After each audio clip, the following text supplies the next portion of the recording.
हालै सम्पन्न अस्ट्रेलियाको निर्वाचनमा 6 वर्षसम्म प्रतिपक्षको बलियो भूमिका निर्वाह गरेको लिबरल गठबन्धन दल भारी मतद्वारा विजयी। टोनी एबोट अस्ट्रेलियाको 28औं नयाँ प्रधानमन्त्री। सिडनीमा पनि नेपाली हिन्दू नारीहरूले ऋषि पञ्चमीको दिन सप्त ऋषिहरूको पूजा आयोजना गरी तीजको अन्तिम पर्व मनाए। नेपाली चलचित्र मुटु सिडनीमा भव्य सफल प्रदर्शन। नेपाल बन्दको विरोधमा युवाहरू आक्रोशित। नयाँ दिल्लीमा सामूहिक बलात्कारमा संलग्न 4 जनालाई मृत्युदण्डको सजाय। अमेरिका र रुस बीच सिरियाको रासायनिक हतियार विषयमा सहमति।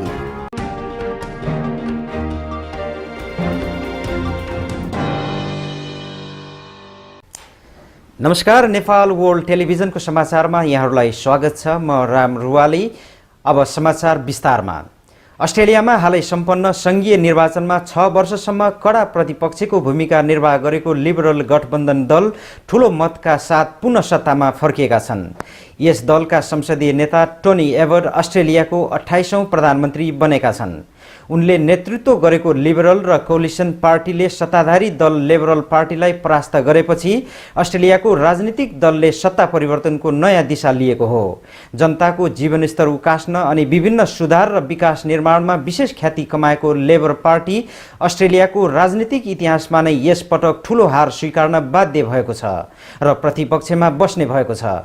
आजसम्म प्राप्त अस्ट्रेलियन निर्वाचन समितिका मतगणना अनुसार लिबरल तथा यसको गठबन्धन समूहले 90 स्थान, सरकारमा रहेको दल लेबरले 55 स्थान, ग्रीन पार्टीले 1, क्याटर अस्ट्रेलियन पार्टीले 1, फाल्मर युनाइटेड पार्टीले 1 र 2 स्वतन्त्र उम्मेदवारले 2 स्थान हात पारेका छन्। आफ्नो पार्टीको विजयको घोषणा हुनसाथ टोनी एबोटले आफ्ना समर्थक र पत्रकारमाझ अस्ट्रेलियाका जनतालाई सम्बोधन गरेका थिए। सम्बोधनका अवसरमा उनले अब सरकारमा परिवर्तन आएकोले शरणार्थी बोकेर आउने डुङ्गा अब रोकिने, कार्बन ट्याक्स पनि खारेज गरिने र अस्ट्रेलियाको आर्थिक उन्नतिको निमित्त आफ्नो सरकार सधैँ क्रियाशील रहने बताएका थिए। आफ्नो दलले पुनः जित्ने ठूलो आशाका साथ चुनावी मैदानमा उत्रेका प्रधानमन्त्री केविन रड आफ्नो दलको चुनावमा ठूलो पराजित भएपछि सो पराजयको जिम्मेवारी लिँदै आफ्ना समर्थकहरूलाई सम्बोधन गर्ने क्रममा आफू दलको प्रमुख नेताबाट बाहिरिने घोषणा पनि गरेका थिए। यो उनको घोषणापछि अबको लेबर नेतृत्व कसैले गर्ने भन्नेमा फेरि लेबर पार्टीमा विवाद सुरु भएको छ। अहिलेसम्मको जानकारीमा आए अनुसार यस अघिका पावर ब्रोकर बिल शोर्टन र केविन रडको मन्त्री परिषदका उपप्रधानमन्त्री एन्थनी अल्बनेजी मध्ये एकजना प्रतिपक्षी दलका प्रमुख नेता बन्ने भएका छन्। हिन्दू नेपाली महिलाहरूको रङ्गीन महान चाड तीजको अवसरमा नाचगानका साथ तीज सांस्कृतिक साङ्गीतिक कार्यक्रम सम्पन्न भएको छ। सिडनीको विभिन्न ठाउँमा छरिएर रहेका ठूलो संख्यामा उपस्थित नेपाली चेलीहरू एकत्रित भएर तीजको दर खानुका साथै तीजको गीतमा नाचगान प्रस्तुत गर्दै रमाइलो गरेका थिए। हिन्दू नारीहरूको महान चाड तीजको अङ्गको रूपमा ऋषि पञ्चमी पनि पर्दछ। ऋषि पञ्चमीका दिन हिन्दू महिलाहरूले जलाशयमा गई 365 वटा दत्युनबाट दाँत माझ्ने, चोखो माटो र तिलले नुहाई मासिक धर्ममा लागेको पापबाट मुक्ति पाउन महिलाहरूले ऋषि पञ्चमीको दिन सप्त ऋषिहरूको पूजाआजा गर्ने गर्दछन्। प्राचीन कालमा ऋषि पञ्चमी पुरुषहरूले पनि मनाउने गर्दथे, तर आजकल यसलाई महिलाहरूले मात्रै मनाउने गर्दछन्। यसरी ऋषि पञ्चमीका दिन सप्त ऋषिको पूजा पश्चात तीज पर्व पनि औपचारिक रूपमा सकिन्छ। सिडनीका नेपाली हिन्दू महिलाहरूले पनि रन्जु थापा वाग्लेको घरमा जम्मा भई ऋषि पञ्चमीको दिन सप्त ऋषिको पूजाको आयोजना गरी यस वर्षको तीज पर्वको अन्त गरेका थिए। नेपाल वर्ल्ड टेलिभिजनको आयोजनामा नेपाली चलचित्र मुटु सिडनीमा गत सेप्टेम्बर 1 र 8 तारिक आइतबारका दिन हर्सभिलको सिभिक थिएटरमा सफल प्रदर्शन भएको छ। सिडनीमा भएको पहिलो प्रदर्शनीको दिन यस चलचित्रका नायक विमलेश अधिकारीलाई पञ्चकन्याहरूद्वारा फूल र खाता पहिराई स्वागत गरी चलचित्रको सुरुवात गरिएको थियो। नायक विमलेश अधिकारीले पनि पहिलो प्रदर्शनीको दिन दर्शकमाझ सँगै बसी चलचित्र हेरेका थिए। समाज र राष्ट्रको वर्तमान वास्तविक समस्या र प्रेमको अनुभूतिलाई चित्रण गरेको यो नेपाली चलचित्रलाई हेरी सिडनीका दर्शकहरूले भरपूर मनोरञ्जन लिएका थिए। विशेष गरी बाल कलाकार सुप्रेम शाहको अभिनयले दर्शकहरूको मुटु छोएको थियो। यो चलचित्र अमेरिकामा भव्य सफल प्रदर्शनपछि अस्ट्रेलियामा प्रदर्शनको निमित्त अस्ट्रेलियाबाट फ्री अनलाइन मार्फत प्रसारण हुने नेपाली च्यानल नेपाल वर्ल्ड टेलिभिजनले ल्याएको थियो। चलचित्रको मुख्य भूमिकामा विमलेश अधिकारी, केकी अधिकारी र मुकेश आचार्य रहेका छन्। यस चलचित्रका निर्देशक द एभरेस्ट सूर्य बोहराका अनुसार यो चलचित्र अहिलेसम्म नेपालमा प्रदर्शनमा नआएकोले आउँदो फेब्रुअरीसम्ममा प्रदर्शन गर्ने आफ्नो लक्ष्य रहेको बताएका छन्। नेपाल र नेपाली कला संस्कृति अनि भाषा र सम्पूर्ण जातको पहिचानलाई विश्वसामु चिनाउने कार्य गर्दै आएको चिनारी नेपाल संस्थाले आफ्नो सिडनीमा स्थापना भएको 2 वर्षे वार्षिक कार्यक्रम अन्तर्गत नेपालको जात जाति भेषभूषा झल्कने नेपाल प्रवर्धन कार्यक्रम सम्पन्न गरेको छ।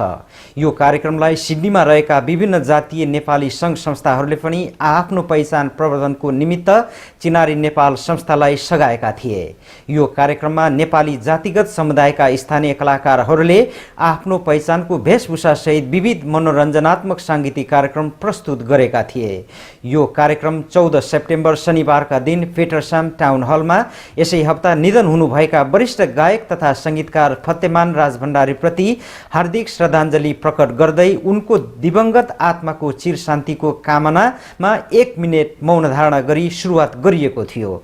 उनका सम्झनामा उनका कालजयी गीतहरू स्थानीय गायक नरेन कुलुङ र राजेश केसीद्वारा गाइएको थियो। कार्यक्रम हेर्न आउनेहरूलाई प्रवेश निशुल्क राखिएको थियो। लगातारको बन्दले आजित भएको युवाहरूले स्वतःस्फूर्त रूपमा बन्दको विरोधमा आवाज निकाल्न थालेका छन्। सामाजिक सञ्जाल मार्फत भेला भएका युवाहरूले शुक्रबार नेकपा माओवादी सहितको गठबन्धनले गरेको काठमाडौँ उपत्यका बन्दका क्रममा सडकमै उत्रिएर प्रदर्शन गरेका थिए। उनीहरूले नेपाल बन्द कहिलेसम्म, नागरिक चुप जहिलेसम्म, नेपाल बन्द बन्द गर लगायतका प्ले कार्ड सहितको प्रदर्शनमा उत्रिएका थिए। विवेकसिक नेपाली लगायतको सामाजिक सञ्जालमा आबद्ध केही युवाहरूले राजधानीको माइतीघर मण्डलाबाट र्याली निकालेर सुन्धारासम्म पुर्याएका थिए। बन्दले काम गरिराख्ने वर्गमा नराम्रो असर पारेको भन्दै बन्दको अवज्ञा गर्नु परेको उनीहरूको भनाइ थियो। विवेकशीलका अगुवा एवं त्रिभुवन विश्वविद्यालयका प्राध्यापक गोविन्द नारायणले अवज्ञाको क्रम सुरु भएको भन्दै अब सबैले बन्द गर्नेहरू विरुद्ध आवाज उठाउनु पर्ने बताएका थिए। केही दिन पहिले पनि गोर्खाका कृष्णप्रसाद अधिकारीको हत्यामा संलग्न भएको आरोपमा पक्राउ आफ्ना कार्यकर्ता रिहाईको माग गर्दै नेकपा माओवादीले गरेको बन्दका क्रममा बन्दबाट आजित केही महिलाले समेत बन्दकारी विरुद्ध राजधानीमा उत्रिएका थिए। यता नेकपा माओवादी सहितको निर्वाचन विरोधी गठबन्धनले संविधान सभाको निर्वाचन रोक्न भन्दै चरणबद्ध रूपमा देशका विभिन्न क्षेत्र बन्दको आह्वान गरेको छ। मोर्चाले शुक्रबार मात्रै मध्य तथा सुदूरपश्चिम बन्दको आह्वान गरेको थियो।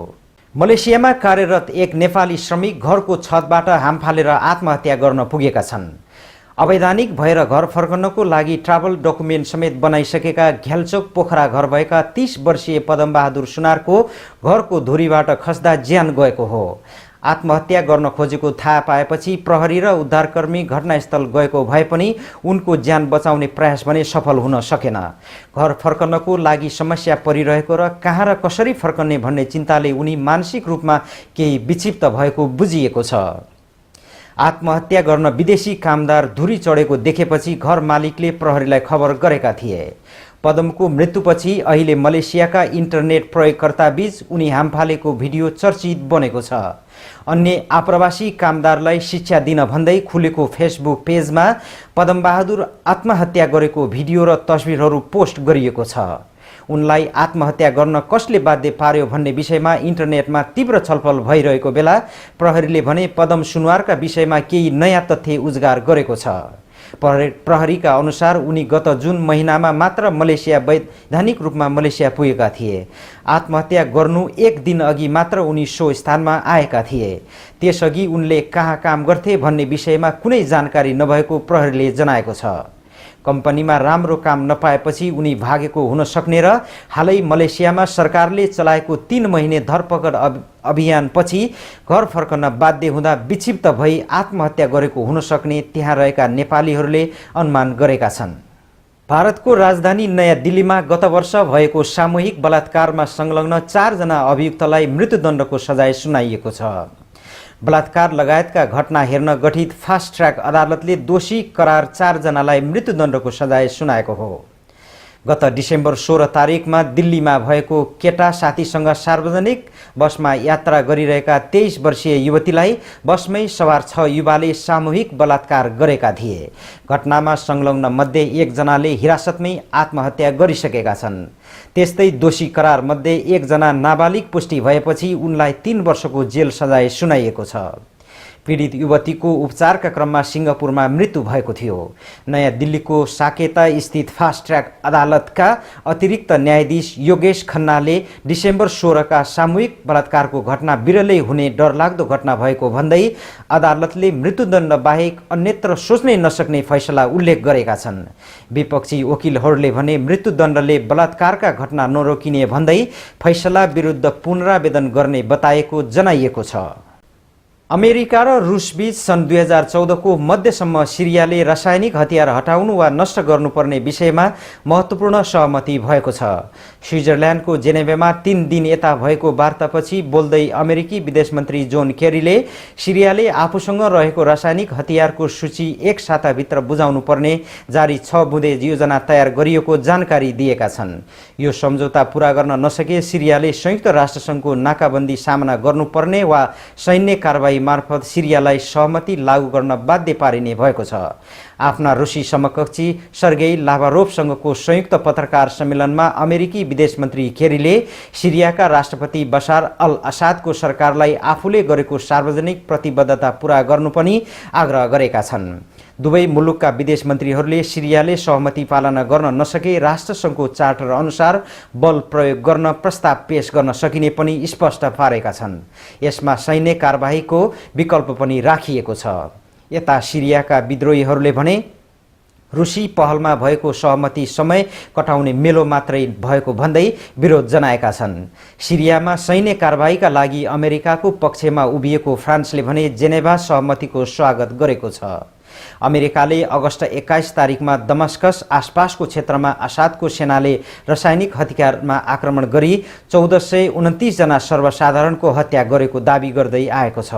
तर सिरियाले आरोप अस्वीकार गरेपछि अमेरिकाले सिरियामाथि सैनिक कारबाही गर्ने तयारी गरिरहेको थियो। अमेरिकी राष्ट्रपति बाराक ओबामालाई आक्रमणका लागि मुलुकभित्र र बाहिर पर्याप्त समर्थन नमिलेपछि अमेरिकी कांग्रेसमा हुने भनिएको मतदान पनि स्थगित भएको छ। रुसले भने सिरियामा अमेरिकाले एकतर्फी सैन्य कारबाही गरे यसले घातक परिणाम निम्ताउने चेतावनी दिँदै आएको थियो।